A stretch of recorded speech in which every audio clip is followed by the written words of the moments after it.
So when I was young, my parents would put me to bed, and then they would go and have an adult dinner, right? Okay, so they would have this adult dinner where they would talk about adult things that I was not supposed to hear about. And so of course, clever kid that I would immediately get out of bed and sneak down the hallway and listen in just around the corner so I could hear their conversations. My father was a corporate lawyer. He did most of the listening. My mother, well, she was a force to be reckoned with. She was one of the first female graduates of the Harvard School of Public Health. She had written 27 books by the end of her career. She was on TV all the time. She would call herself kind of a C-list celebrity. That was how she described herself. But she, of course, did most of the talking. So one evening, I overheard their conversation, and I never forgot it, even though I was really young, because my mother said, the man said that my obituary was right over there in that file cabinet. And my father said, are you kidding me? What did you do next? So it turns out that my mother had been at the New York Times offices being interviewed for another story, and the obituary editor, kind of like trying to mess with her, was like, hey, you know, your obituary, the B copy, the sort of the base of it that reporters tend to write as a way to sort of get a head start on things, was in the file cabinet on the side. And so what my mother wanted to know, what my father wanted to know, what I want to know, and probably what you want to know, is what was in it? How are people going to remember us? What is the legacy that we're going to leave? And so what my mother and father were discussing that day was sort of what is the measure of a life? And can it really be in a filing cabinet? So this was a conversation I overheard when I was really young. I'd say I was 5 years old. My father says maybe 7 or 8. But even at that young age, I was transfixed by this idea of meaning and purpose in life. So by the time I was 25, I was finishing my PhD at Oxford, not on the things that you're supposed to study at Oxford, like, you know, medieval history and Chaucer and stuff. No, I was reading the best-selling self-help books of the last 50 years and trying to find out why people spent their hard-earned money on this self-help advice. By 35, I was the happiness professor at UW-Madison, teaching a class called Consuming Happiness, about the intersection of happiness and well-being and our money. So how could we spend our money in a way to maximize our happiness? And by 45, I was the purpose professor at Emory University, which all of these titles I think are so cool within the academy because, as you might imagine, the administrators did not give them to me. These are all student-led titles because of the topics that I teach. So as the purpose professor, I really wrestle with these big questions of what matters most to me. Why does it matter? How do I make it happen? At all sorts of ages and stages of life. And so what I want to do today is give you 3 takeaways of all of these decades of research, of teaching, of work with thousands of students, with hundreds of executives, as I've wrestled with these questions, not just in the academic, in the clouds, but really in the pragmatic of how to live a life of purpose. So, the first thing that I want to convey to you is that purpose is a verb. It's something that we do each and every day. And I'm going to prove it to you. The second is that purpose is pro-social. It's not about me, me, me. It's about the community. It's about what brought you here today. And the third is that purpose is not something that you find under a rock somewhere. It doesn't come down from on high. Purpose is something that you build brick by brick. All right, so with these 3 ideas, these are the core ideas of sort of how to create a life of purpose. And what I hope for us today is I hope to sort of teach you something, but really mostly to inspire you that purpose is not this big, scary thing. My hope is to demystify this concept and help you apply it in your everyday lives. All right, so the first way to do this, of course, though, is to get a definition of purpose. Yes? Right, all right. So some people, like academics, define purpose as a singular life aim, the why behind everything you do. I don't know about you, but that definition terrifies me. Do you have a singular life aim? Because I don't. I mean, it depends on the day. It depends on what hat I'm wearing in all of my various roles. All right, so this idea of purpose as a singular life aim, that's how a lot of people define it, and then they turn it into a noun. They turn it into a thing that you find once, you check it off, oh great, I have my purpose in life. Next. Instead, I define purpose in a much more active way, as a purpose mindset. So a purpose mindset, I believe, is something that you can do each and every day when you use your gifts, what you're good at, in keeping with your values, what you care about, to make a positive impact on the people and the ideas and the causes that you care about most.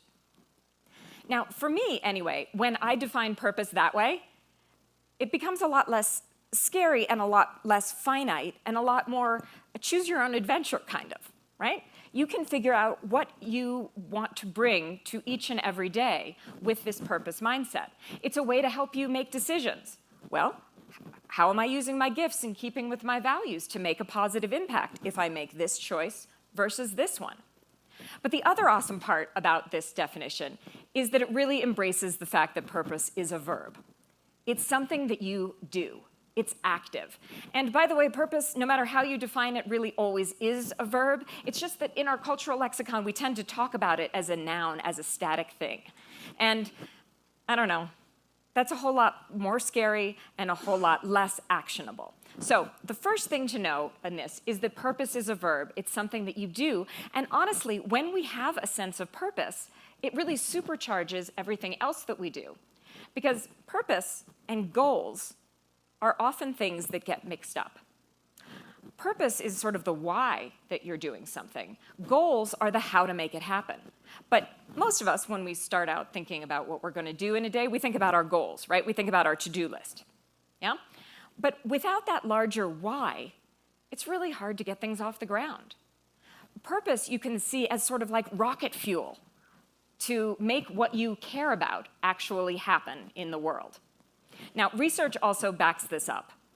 So in the last couple decades, there has been a tremendous amount of research within positive psychology on the role of meaning and purpose in life. The way that these studies usually are done is you're given a purpose inventory and you get a purpose score. And no, the researchers don't tend to share the purpose score with you, but what they do is they take that score and then they ask you a whole bunch of other questions. And then they see the correlation between your purpose score and how you answer questions of, say, depression and anxiety, happiness, questions of how happy and thriving your life is in terms of your relationships, in terms of how much you like your job. What we find is that purpose is positively correlated with all sorts of really, really fabulous elements of life, really the good life that we are all seeking.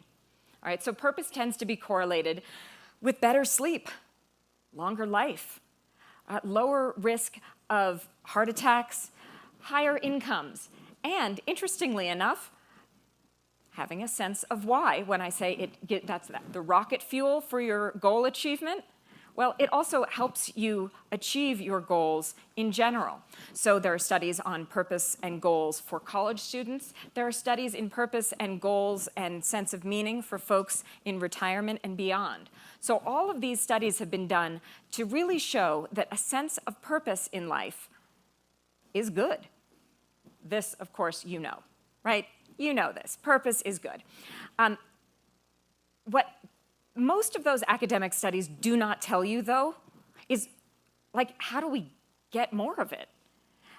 When I usually list all of these sort of purpose and, the positive correlations around purpose, I get to the point where I almost feel like I'm on QVC selling a multivitamin, right? Like, so in 3 easy installments of $19.99, you too can have purpose. By the way, if I could do that, I would not be here. I would be pumping out the vitamins. I'd be, But actually, it's even better because you can build purpose in your life. This is not something that you have or you don't. This is something that you can build. And what I want to do is give you some simple exercises to show you how to put more purpose into your life starting today. Most people think about purpose statements. You've heard that. You've heard about purpose and mission statements, yeah? So when people think about purpose and mission statements, they mostly think of like big things that hang on a boardroom wall, or like a life purpose statement or a career purpose statement, right? Well, we're going to turn that on its head, because while those are lovely, they also freak me out because, you know, who knows? Life, you know, things happen. Thinking about purpose as a verb means thinking about purpose on a day-to-day basis.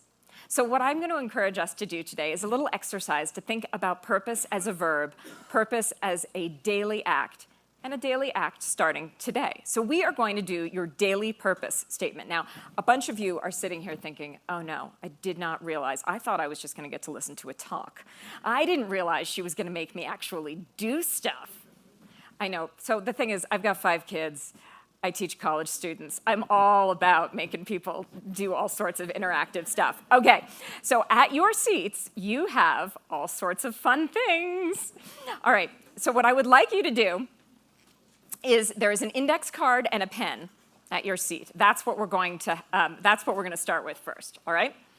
So I'm going to ask you 3 questions, because if you remember, the purpose mindset definition is how am I going to use my gifts in keeping with my values to make a positive impact?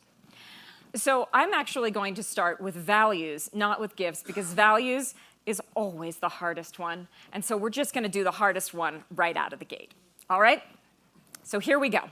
So the question for this is, it's only lunchtime. You've got a big rest of your day ahead of you. What value do you want to guide you for the rest of today? Write down one value that you want to guide you for the rest of the day. Some of you are already writing. Others of you are like, oh man, a value. What is a value? And by the way, that is absolutely a valid question. On the next slide, I am going to show you a list of Schwartz's universal values. Because even though values underpin all the choices that we make in our life, we don't tend to think about them very often. And we get kind of confused on shoulds versus values, right? What should I be doing today versus what do I actually value that I want to put my energy and gifts towards? All right, so if you are the kind of person that would like some guidance, I'm going to put up another slide. If you are the kind of person, like me, who is going to say, oh my gosh, all those values look awesome. I'll take all of them. How can I choose? Then, I don't know, like look down at your paper or something. Because this is Schwartz's universal values list. This comes from worldwide research. I know there are a lot of them. This is not even the complete list. This is all of them that I could put on one slide at a legible font. So what Shalom Schwartz did was he went around the world to try to do surveys to figure out these core values that all people share. And as I always look at this list, a couple things hit me. First of all, I like them all. They, you know, depending on the day, you know, they seem like they could be all kind of good. There's a challenge with that, which is you can't prioritize all of these values all the time. Some of them collide with each other. You have to make choices. And in fact, since we're just thinking about it today, you certainly can't prioritize them all today. I mean, sundown's late and all, but, you know, pick one. Pick one value that you would like to guide you today. There's one other thing that's kind of interesting about this list, as you're looking at it, is something that's not on here. The word happiness is not on this list. And there's a reason for that. Because happiness is not a value. Happiness is a byproduct of living your values. That's right, you knew the answer. You could see that one coming. So I'll say it again, happiness is not a value. It's a byproduct of living your values. So choose one value for today. There's no wrong answers. That's the cool part. You can also do this tomorrow and choose another value. All right. Next question. You all have superpowers. You all have strengths. You all have things that you are good at. But I'd like you to think about something that you are both good at and enjoy doing. What is something that you are good at and enjoy doing that you would like to prioritize today? I also have a list on the next page if you need help. But if you really think about it in terms of your the gifts that give you energy, the want to, not the have to. Like, I mean, I'm pretty good at doing the dishes, but I'm not going to put that on my strengths for the day. Okay? So I'm going to put up a list, and this list comes from my friend and colleague Richard Leiter, who is sort of known as one of the kings of purpose. He's been writing and talking about purpose. Oh, I see some heads nodding. Some of you know him as well. And he actually has long ties with the Vail Valley as well. So Richard put together a list of strengths in terms of active words. And this is what I love about his list. So you can think about, if purpose is a verb, it's something you do, it's active. Think about an active strength that you might want to put into action today. Just one of them. And by the way, this is obviously not a list of all of the possible strengths that you might have and put down today. So just use it as a guide. All right, so you have one value and you have one strength just for today. All right, you ready to go to the third and final piece of this puzzle? Who do you want to positively impact? Who do you want to help, to support, to make a difference with and for? Who do you care about today? And the reason why this impact element is so important is because of the second point. Purpose, by its very nature, is pro-social. Often when we think about purpose in a modern way, we think about it in a kind of a self-helpy, solipsistic, inward focus, like I need to be happy, I need to be fulfilled. And yes, that is part of it. Part of it is about our own sense of fulfillment. But to find that sense of fulfillment and that sense of happiness and thriving and well-being really comes from pro-social behavior, from community. Now, one misconception about pro-social behavior is that you can't have fun while doing it, right? That it has to be self-sacrificial. It has to be focused always on somebody else and not me. No, pro-social behavior is taking a friend out to coffee or a drink. Pro-social behavior is holding the door open in an elevator and chatting with somebody, or letting somebody go ahead of you in the traffic circle, which I think several of you may have done for me yesterday. I kept going around and around and around. Anyway, but there's lots of research on pro-social behavior and happiness. Because when we do things with and for others, we tend to be happier. I mean, I think that's a big reason why you are all here today on this beautiful day, to come together in community. And this is something that I have learned about the Vail Valley. The community is so strong, and it is that sense of other and the community that makes you happy to be here. So, we have another fun interactive exercise now. Okay, you thought that pen was just for writing. Oh no. I am going to tell you about a very serious research study. This is actual research. All right, here's the way the research study was done. The idea was to sort of think about the impact of happiness and how you can make yourself happier. And half the people in the research study were given a pen or a pencil, and they were told to put it in between their teeth, like so. Yeah? Okay, now, it's very important that they put it between their teeth, not their lips. Because if you put it between your lips, you frown. You don't want to frown. You have to put it between your teeth.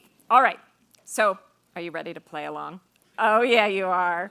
Oh, yeah, you are. All right, so please, they're brand new pens, I promise. I saw them all taken out of the box. Please, take your Sharpie, like so, and put it between your teeth. Aha! Oh, you look lovely. You look so lovely. Okay, now, here is a cartoon. It's not a particularly funny cartoon, but you may find it a little bit funnier, according to the research. Why? Because you were forcing a Duchenne smile. You were forcing a smile, all right? Now, I want you to do one more thing, though. If you've taken the pen out from between your teeth, please put it back in. Now, look around at each other. I want you all to see each other. Yeah, look around at each other. Very good. Excellent. All right. Did you notice something? Which laugh was bigger? Which laugh was larger when I showed you my New Yorker cartoon? Or when you all looked around at each other with the pens between your teeth? It was the second, right? Pro-social behavior and happiness are incredibly linked. When we come together and do something together, when we do something silly, when we learn together, when we play together, when we are in community, it boosts our sense of happiness. Now, this is not surprising then that the things that we are passionate about and the things that when we talk about purpose, that passion and purpose are often words that are linked together, right? You want to do something that you're passionate about. But when we think about passion, often we think about passion in terms of a me, me, me kind of thing. Like, what am I interested in? But there is something that an author pointed out years ago that I really love that links passion, purpose, and pro-social behavior all together. And it's embedded in the word passion. Passion is about passing the I on. It's about using your gifts in keeping with your values to make a positive impact, to pass it on. Now, if you notice that the I in passion, it's not uppercase, right? Because it is really about giving of yourself, not proving you're awesome, but giving of yourself. And that's what I love about the pro-social nature of purpose.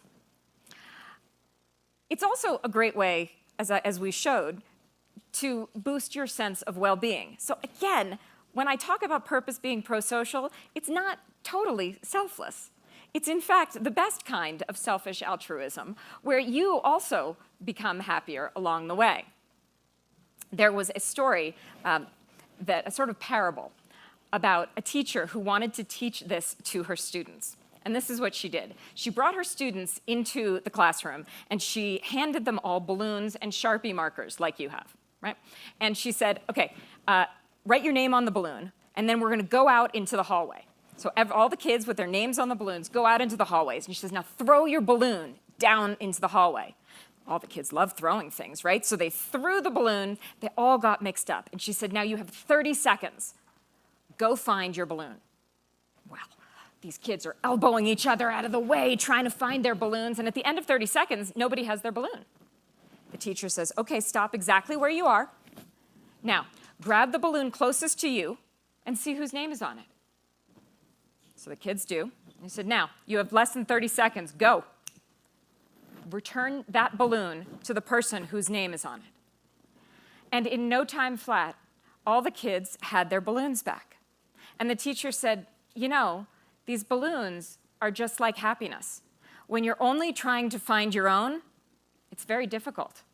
But when you are helping others, not only do you help them find their happiness, but you get your happiness in return as well.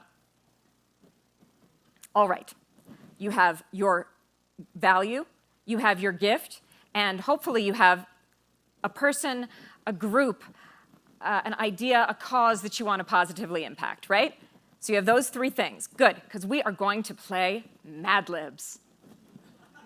You thought that was all behind you, but I can tell you one very sad fact is my college students increasingly do not know what Mad Libs are. So it is very important for those of us who know to continue to pass this along to future generations, folks. All right, so here's what I'd like you to do on the other side of your index card. Put it all together in a sentence.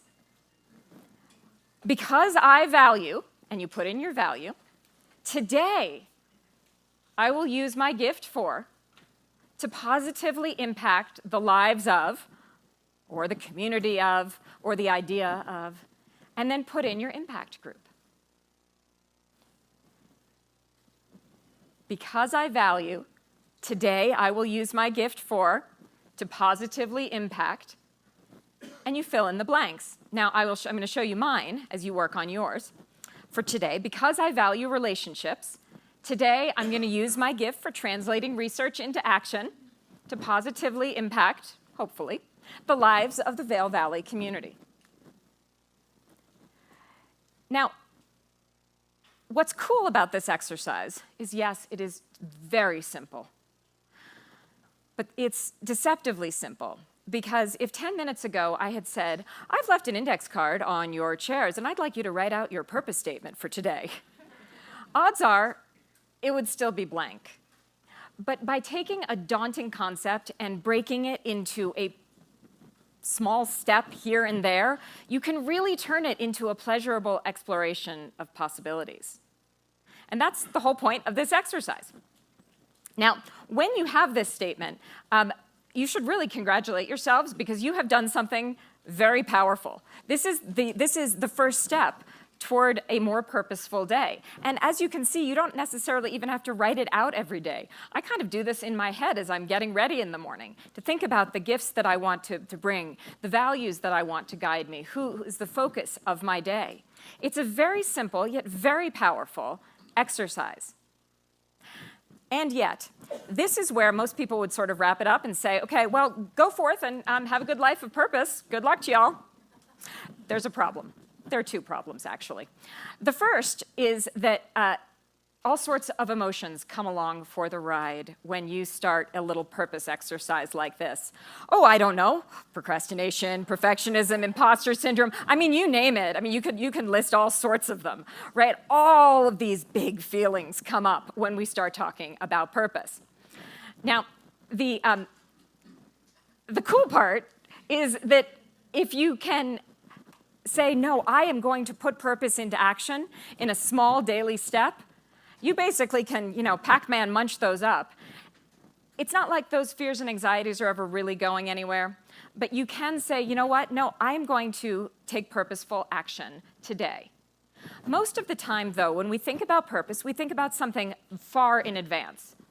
Not what are you going to, what are you going to do, 10 years from now, when I reach some particular milestone, when I retire, when I have this amount of money, all of these sorts of things. It's a later game, right? So that's the second real challenge with putting purpose into action, that we can actually kind of override right here and right now. Because instead of asking you, what are you going to do in general, I'm going to ask you, what are you going to do today? You've made a purpose statement for today.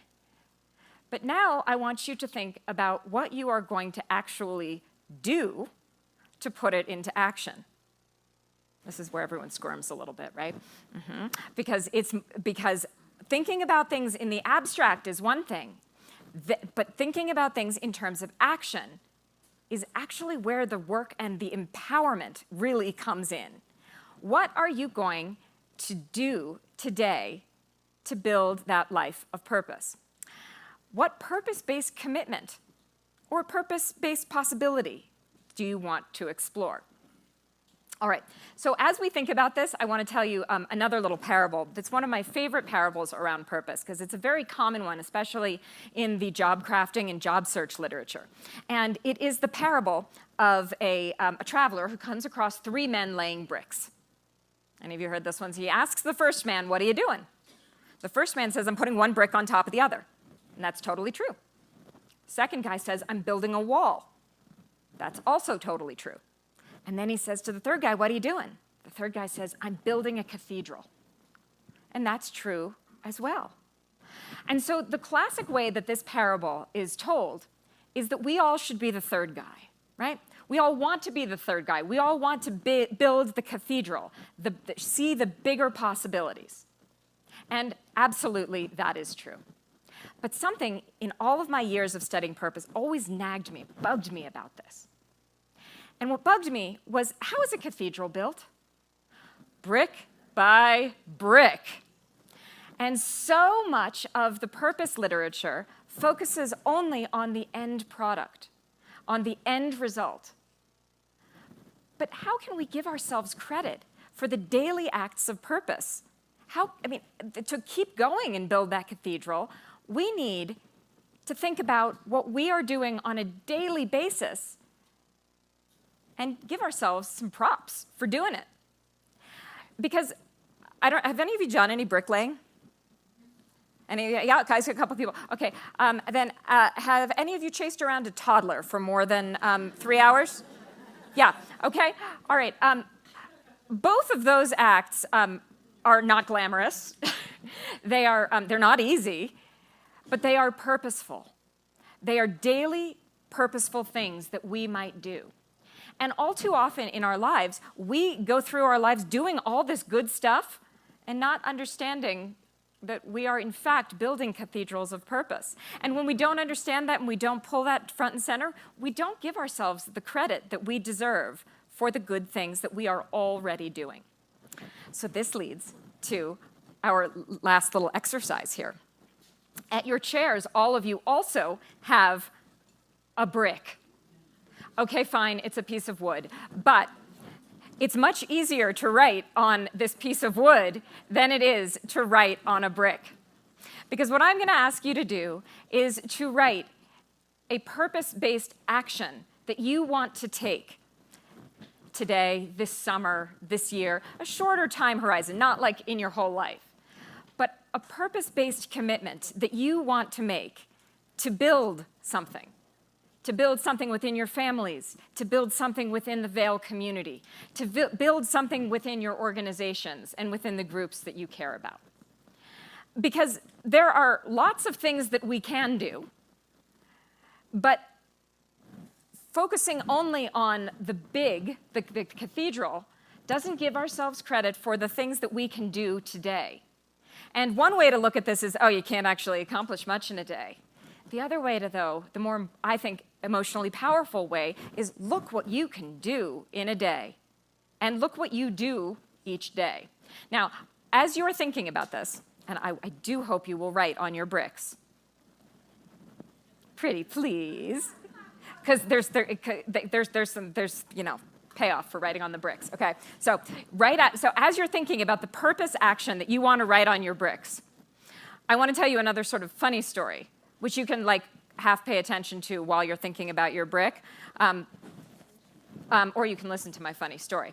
So the thing about purpose and doing daily purpose is that I have had these lessons told to me in theory, but you actually have to experience it. So recently I was in Nashville, and I was at a work thing, but of course I broke away because Nashville's awesome, and you can go shopping there on the main drag, and I went to Boot Barn because I was going to buy myself a pair of boots. Yeah? All right, so I try on tons of pairs. Everyone's really nice about it. And this really nice guy that's helping me, I find the perfect pair of boots. Loving the boots, yeah, okay. I find the perfect pair of boots, and the nice guy is checking me out, and he's like, you know what, I'm gonna get you a brand new pair. So he runs to the back, gets me a brand new pair. I go back to my hotel, I put on my boots, I go out, and I get all sorts of compliments all night long. Get back to the hotel room, and I quickly realize I got a problem. The boots won't come off. Now, I'm not saying I just tried a little. Oh no.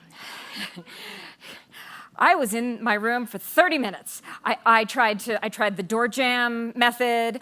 I tried I even tried one where I had where I was sitting on the bed and I had the dresser drawer going and I'm pulling. I am sweating. I am trying to get these boots off because I'm alone in a hotel room in Nashville. I definitely considered sleeping in the boots. But then I decided I should probably be a big girl, and I went downstairs to the front desk. Excuse me, sir. Hi, I can't get my cowboy boots off. Guy looks me up and down and says, well, you ain't the first. So he says, hey, Jimmy, hey, Carl. And I'm like, wait, what's happening here? He calls two other guys over, wherein there is one guy pulling the boot off, there is another guy holding me steady, and there is a third guy telling me when to point my toe and when to arch my foot to try to get it out. it really required 3 men to get these boots off. Now, this is a funny story. I hope you're still writing on your bricks and not distracted so much by my boot story, my friends. But the point of this story is that those guys just thought I was, a crazy lady who couldn't get her boots off. But what they did not realize, but what I realized, was that they were doing incredibly purposeful work that evening. Right? It seemed like a little nothing thing, but I was going to have to sleep in my boots otherwise. By helping me get those boots off, by being nice about it, by being supportive and friendly, by coaching me through it, they were quite literally bootstrapping purpose. And I really love this idea of daily purpose and bootstrapping purpose, because this is a practical way that we can all think about purpose with a little p, right? And so big P purpose is that cathedral. Little p purpose is what you can do on a daily basis. And so I am hoping that you are writing on your bricks. Pretty, please. A purpose-based commitment. Something that it doesn't have to be huge. That's the thing about it. Remember, it's brick by brick. So it can be a small action where you want to use your gifts in keeping with your values to make an impact. Some small action. You write that down on your brick. Yeah? You guys got something on your bricks? Yeah? Okay. Because I want to do 2 more things with these bricks. The first thing that I would like to do is take a selfie of all of y'all holding up your bricks to visually show in the room the power of everybody holding up a brick and making and living purpose on a daily basis. And then at the end, my hope, we have a table in the back.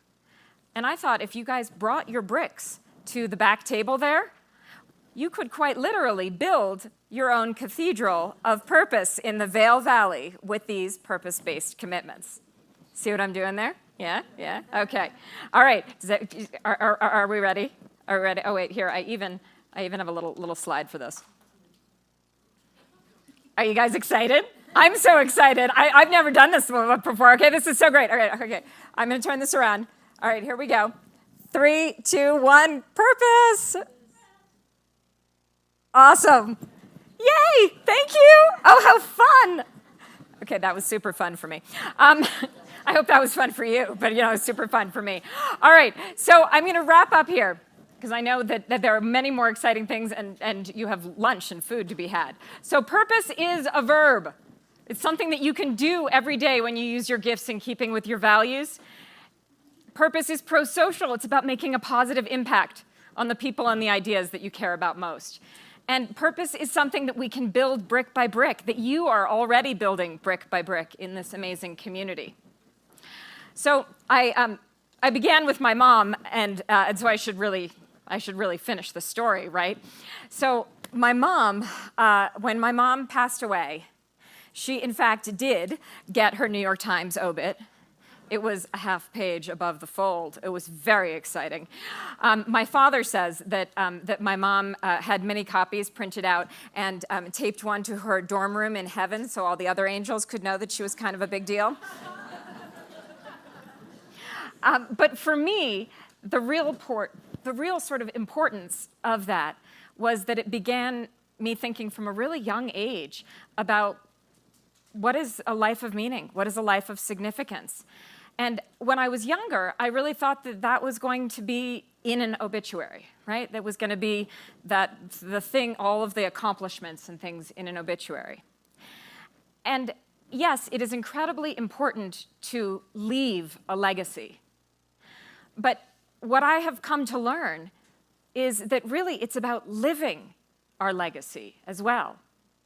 So you live a legacy in daily purpose. You live a legacy by building brick by brick within a community. And all of you are really building. You are all builders of purpose. And so I am really honored to have done this exercise with you and to see where this might go within the Vail Valley community. Thank you so much, and I look forward to building purpose brick by brick with you.